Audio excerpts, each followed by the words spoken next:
భారత రాష్ట్రపతి ద్రౌపది ముర్ము కాసేపట్లో తిరుమల, తిరుపతిలో పర్యటించనున్నారు. మరి కాసేపట్లో రేణిగుంట విమానాశ్రయానికి చేరుకుంటారు. అక్కడి నుంచి రోడ్డు మార్గాన మొదట తిరుచానూరుకు వెళ్లనున్నారు.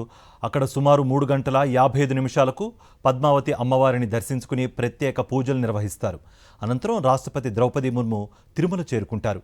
అక్కడ పద్మావతి అతిథి గృహంలో రాత్రికి బస చేస్తారు. రేపు ఉదయం శుక్రవారం నాడు మొదటగా శ్రీ వరాహస్వామిని దర్శించుకోనున్నారు.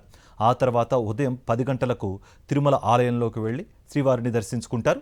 రాష్ట్రపతి పర్యటన సందర్భంగా తిరుమల, తిరుపతిలో ప్రత్యేక భద్రతా ఏర్పాట్లు చేశారు అధికారులు.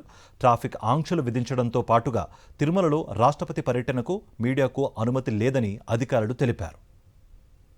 పద్మావతి అమ్మవారిని దర్శించుకుని ప్రత్యేక పూజలు నిర్వహిస్తారు. అనంతరం రాష్ట్రపతి ద్రౌపది ముర్ము తిరుమల చేరుకుంటారు. అక్కడ పద్మావతి అతిథి గృహంలో రాత్రికి బస చేస్తారు. రేపు ఉదయం శుక్రవారం నాడు మొదటగా శ్రీ వరాహస్వామిని దర్శించుకోనున్నారు. ఆ తర్వాత ఉదయం 10 గంటలకు తిరుమల ఆలయంలోకి వెళ్లి శ్రీవారిని దర్శించుకుంటారు. రాష్ట్రపతి పర్యటన సందర్భంగా తిరుమల, తిరుపతిలో ప్రత్యేక భద్రతా ఏర్పాట్లు చేశారు అధికారులు.